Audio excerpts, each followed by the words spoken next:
আজকে এমন একটি গ্রাম বাংলার স্বাদের রান্না শেয়ার করব যার গন্ধে ভাত খেতে ইচ্ছে করবে। ছুরি শুটকি দিয়ে আলু আর কাঁকরোলের দারুণ মজার একটা রেসিপি। ভিডিওটি শেষ পর্যন্ত দেখুন, পুরো রান্নার সহজ কৌশল দেখাচ্ছি। আসসালামু আলাইকুম সবাইকে, কেমন আছেন সবাই? আশা করছি ভালো আছেন। আমি রেসিপির শুরুতেই দেখিয়ে দিচ্ছি কি কি থাকছে এখানে। আলু আর কাঁকরোলকে আমি খুব ভালো করে ধুয়ে পরিষ্কার করে নিয়েছি।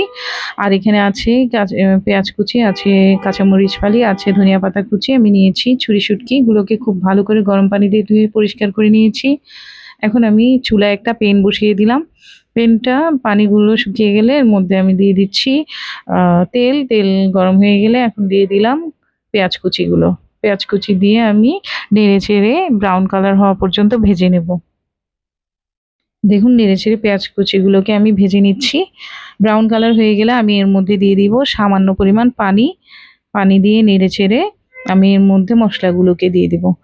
এখানে আমি দিয়ে দিচ্ছি স্বাদ মতো লবণ, দিয়ে দিচ্ছি হলুদের গুঁড়া আধা চা চামচ পরিমাণ, দিয়ে দিচ্ছি মরিচের গুঁড়া আধা চা চামচ পরিমাণ।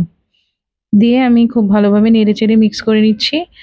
এগুলোকে খুব ভালো করে কষিয়ে নিতে হবে। তেলটা ছেড়ে আসলে আমি এর মধ্যে দিয়ে দিব ছুরি শুটকিগুলো। ছুরি শুটকিগুলো দিয়ে খুব ভালোভাবে কষিয়ে নিতে হবে।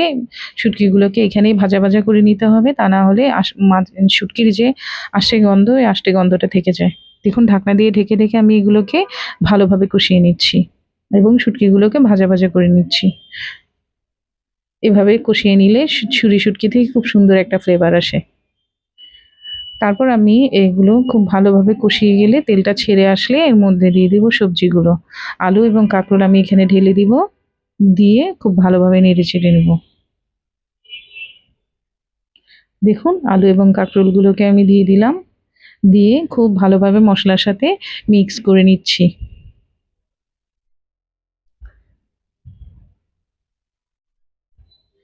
ভালোভাবে নেড়েচেড়ে মিক্স করে আমি এর মধ্যে সামান্য পরিমাণ পানি দিব।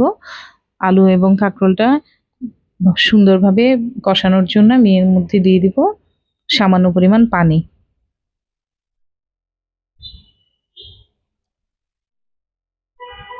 সামান্য পরিমাণ পানি দিয়ে আমি ঢাকনা দিয়ে ঢেকে সবজিগুলোকে কষিয়ে নিব খুব ভালো করে। দেখুন, ঢাকনা দিয়ে ঢেকে দিয়েছি। এভাবে নেড়ে চেড়ে সবজিগুলোকে কষিয়ে নিতে হবে। সবজি কষানোর উপরেই আপনার সবজি রান্না রেসিপিগুলো মজা হয়। এখানে আমি দিয়ে দিলাম এই পর্যায়ে কাঁচামরিচ ফালি। কাঁচামরিচ ফালি দিয়ে আবার নেড়ে চেড়ে মিক্স করে নিচ্ছি। খুব ভালো করে সবজিগুলোকে কষিয়ে নিতে হবে, তাহলেই আপনি একটা পারফেক্ট স্বাদ পাবেন। যে দেখুন, ঢাকনা দিয়ে ঢেকে আমি এগুলোকে কষিয়ে নিয়েছি। একদম শুকনো হয়ে গেছে, দেখুন পানি নেই, একেবারে ভালোভাবে কষিয়ে গেছে। এখন আমি এর মধ্যে ঝোল দিয়ে দিব। ঝোল পরিমাণ পানি এর মধ্যে দিয়ে দিয়েছি, দিয়ে খুব ভালোভাবে ঝোলের সাথে মিক্স করে নিয়েছি। আর এখানে আলু এবং কাঁকরোল খুব ভালোভাবে সেদ্ধ হয়ে গেছে। শুটকির গন্ধ একেবারে কাঁকরোলের মধ্যে চলে গিয়েছে। তারপর আমি এর মধ্যে দিয়ে দিলাম ধনিয়া পাতা কুচি। ধনিয়া পাতা কুচি দিয়ে আমি ঢাকনা দিয়ে আর ২ মিনিটের মতো রান্না করে নিব। রান্না করে আমি চুলা অফ করে দিব।